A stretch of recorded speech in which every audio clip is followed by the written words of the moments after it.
Fiomanana momban'ny rivo-doza batsiray. Fanentanana nataon'ny governoran'ny faritra mikasika ity rivo-doza ity ho an'ny distrikany Antsiranana manokana. Fanombohana ofisialy ny fotoam fambolen-kazo ato amin'ny faritra ary ny Tomban'ezaky ny fitaleavam-paritry ny rarano fonja ato amin'ny faritra Ireo no lohaten'ny Vaovao izay hoarosanao amin'ity androany ity. Magnasanao agnaraka zegny hatramin'ny farany, tompoko lahy sy tompoko vavy. Vaovao makasika ilay rivo-doza batsiray no hanombohatsika ny fahampahalalam-baovao amin'ity androany ity momba ny tatitra tamin'ny filan-kevitry ny ministra omaly alarobia faharoa ny volana febroary 2024.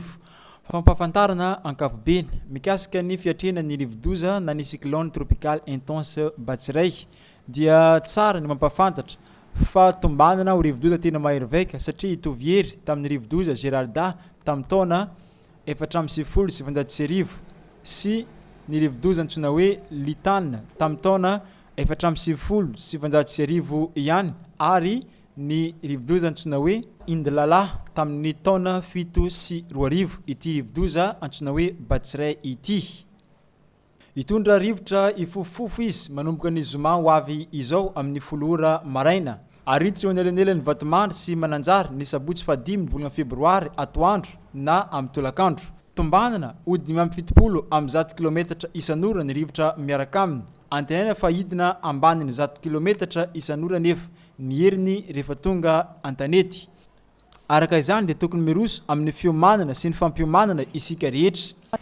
Amakivaky ny nosy avy an'Antsinanana mandalo eto afovoan-tany atranandrefana ity. Ary Tomban'ezaky ivoaka any an-dranomasina ao amin'ny lakan-dranon'ny Mozambika ny alahady 9 febroary 2022 ary any Toliara sy Morombe no mety ivoany amin'io alahady io. Araka izany dia tafiditra ao anatin'ny filazana miloko maitso na filazana fanerana ny tao amin'ny distrikany Analanjirofo, Antsinanana, Alotramangoro, Vatovavy Fitovinany, Atsimo Antsinanana, Analamanga, Itasy, Bongolava, Vakinankaratra, Moronmany, Matsiatrambony, Iorombe, Antala, Mandritsara, Tsaratanana ary Taolagnaro omaly ariva tamin'ny 4 ora tolakandro teo. Fa androany alakamisy 7 febroary 2022 tamin'ny 10 ora maraina teo dia nahazo filazana miloko mavo na loza manambana ireo faritra voatanisa teo ambony ireo. Ny zoma 4 febroary 2022 atoandro kosa dia hiditra ao anatin'ny filazana miloko mena na loza mitatao ireo faritra rehetra voatanisa rehetra ireo. Araka ny tombona nataon'ny BNGRC dia mety ho tafakatra any amin'ny 7 alina sy 10 hetsy ny olona mety hotraboina aorian' izao rivo-doza izao. Ireo fanapahan-kevitra noraisina mikasika ny mpianatra. Tsy mianatra ny mpianatra rehetra manerana ny Madagasikara ny zoma 4 febroary 2022 sy ny sabotsy 5 febroary 2022 ho avy izao noho ny fiatrena ny fidirany androratsy batsiray eto Madagasikara.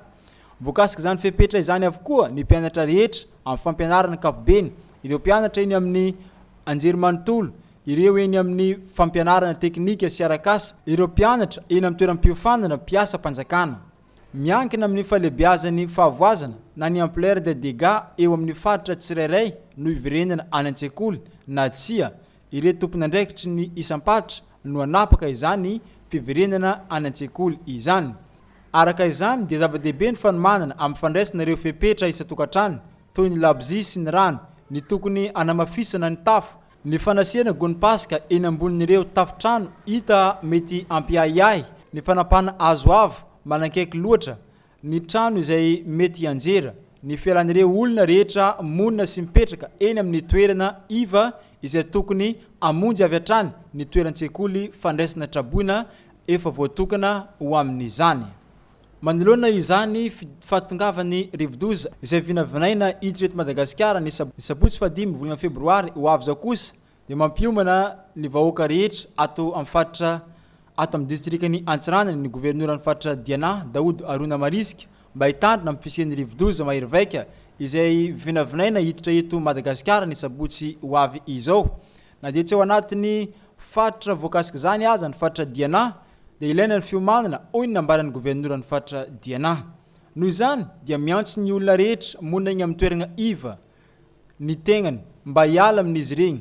na ihany koa ireo olona izay mahita ireo azo na andro-jiro na poton'ny jirama izay tsy azo antoka dia ampandriavatra any ny manam-pahefagna toy ny filohan'ny fokontany, ny préfecture ary ny governoran'ny faritra Diana mba afana mandriandraikitra amin'ireny rehetra ireny.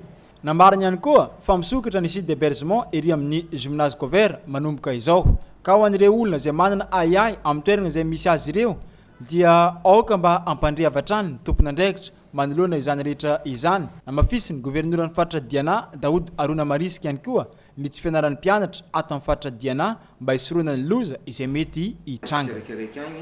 Raha vao mahita fa misy raha tokony ampafantarina ny manam-pahefagna na io kakazo efa hitantsika mety horongana na io filiny jirama efa hita fa tsy dia tsara loatra na poton'ny jirama dia aza misalasala mihitsy ny mampilaza ny manam-pahefagna marikitra na roindrindra na ny lehibe ny fokontany na aty amin'ny préfecture na aty amin'ny région mba andraisana fepetra haingana anoloanan'izay loza mananontany zay. Ary eto koa zegny no ampilazako hoe fa misokatra ndraiky mandeha ny site d'hébergement tsika ary amin'ny gymnase ka ho an'izay olo mahatsapa fa tsy en sécurité dia afaka miditra ary amin'ny gymnase couvert zegny izay site natokana ho an'izay.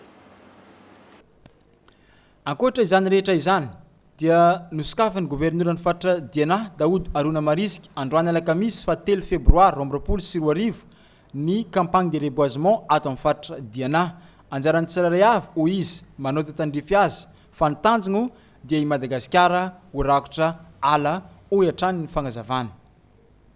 Ny fagnanaovana fitsaboana hazo zegny atsika amin'izao ka agnatin'ny vinany filoham-pirenena vily rano fahafolo ny andrakotr'ala i Madagasikara ka efa nisy moa ny fotoagna ny fanaovantsika teto izay agnanaovana lancement régional ny campagne de reboisement fa noho ny antony maro samihafa indrindrandrindra ny aratsian'ny andro dia tsy tanteraka izy igny ka ny fotoagna mandeha ihany ka eto zegny amin'ny maha gouverneur ny faritra Diana ny tegnanay dia manao izao fagnambarana izao.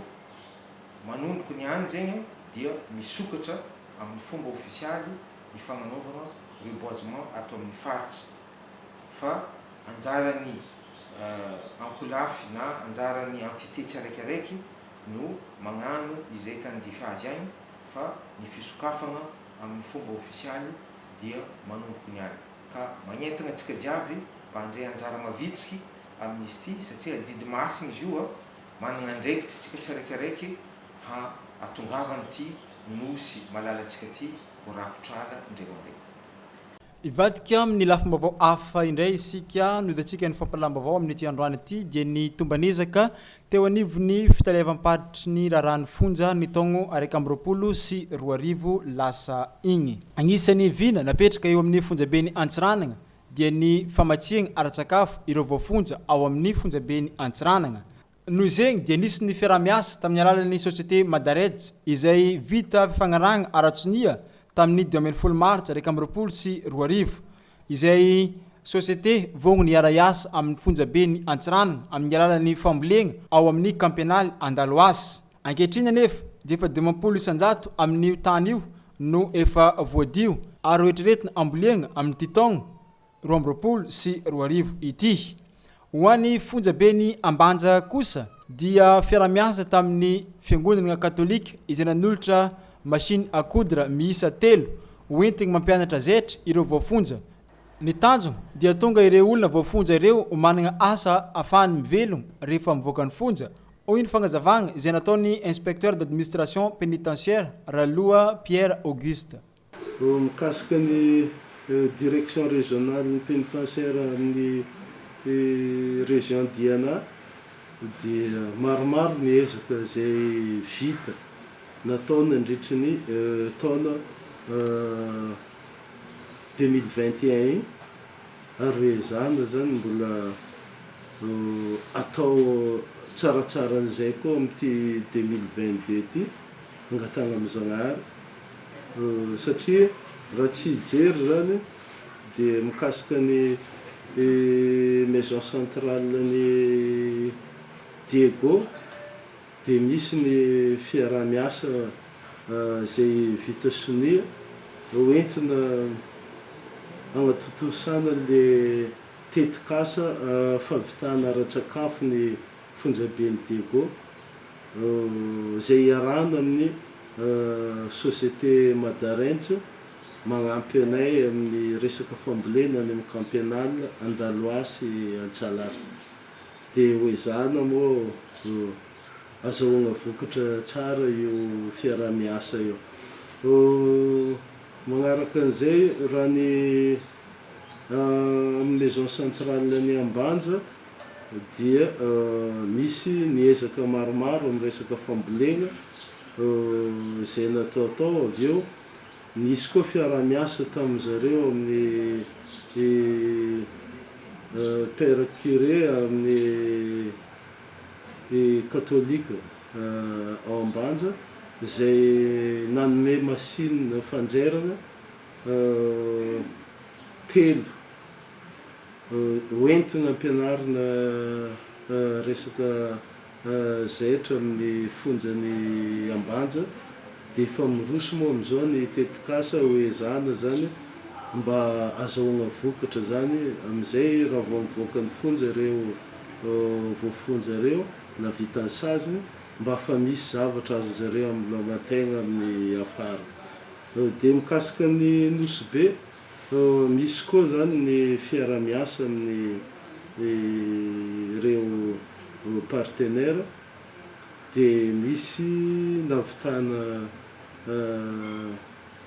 trano any amin'ny Faseny zay amin'ny tanin'ny administration pénitentiaire ihany izy io ho eritreretina nanaovana centre de rééducation annexe zany fa hatreto moa zany mbola tsy mivoaka ny arrêté d'ouverture an'io centre io fa ny trano aloha efa karazany efa vita dia izay zany anisan'ny ezaka ny eritreretina vita na dia tagnatin'ny fahaterena aza tamin'ny vokatry ny Covid iny zany dia niezaka zay zany mba misy zavatra mba vita zany taty amin'ny faritra ny Diana ary miezaka ihany koa zany mijery an'ireo tany ny administration pénitentiaire ireo satria misy olona miditra amin'le tany dia niezahana zany mba ho récupérena zany ny tanin'ny administration pénitentiaire jiaby mba isy ezaka zany amin'ny afara zany mba tsy ho very ny tanin'ny administration satria ny olona mandalo fa regny zany mitoetra. Namarina ihany koa fa hatramin'izay nisian'ny Covid-19 teto Madagasikara dia tsy mbola nisy voafonja azon'ny Covid tato amin'ny faritra Diana ho iatrany ny fagnambarana. Ary mariako eto zany fa mbola tsy nisy Covid zany tafiditra tamin'ny fonja tamin'ny faritra Diana vokatry ny fiarah-miasa ny mpiarah-miasa jiaby sy mifanajana nyregny geste barrière sy ny sisa reny.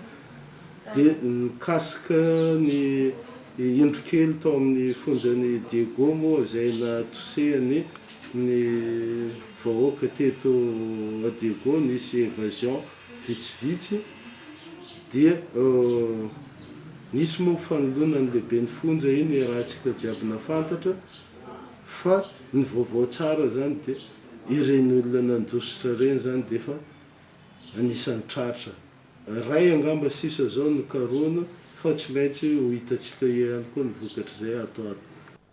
Olona miisa 420 sy 710 no niditra ny fonja ny taona 120 sy 2000 raha toka 720 kosa ny olona nivoaka ny fonja tamin'ny taona 120 sy 2000 igny. Amin'izao kosa dia olona 590 sy 700 no ao amin'ny fonjabeny Antsiranana. Ireto olona ireto dia olona avy ao amin'ny distriktin'ny Ambilobe, Angivrano, Antsiranana faharoa sy voalohany araka ny fagnazavagna izay nataon'ny chef d'établissement pénitentiaire Antsiranana. Tapitra ny fampahalalam-baovao tamin'ity androany ity tompoko lahy sy tompoko vavy mankasitraka anao nagnaraka hatramin'ny farany ny namanao be mitombo Arlin magname fotoagna ho amin'ny magnaraka indray veloma tompoko.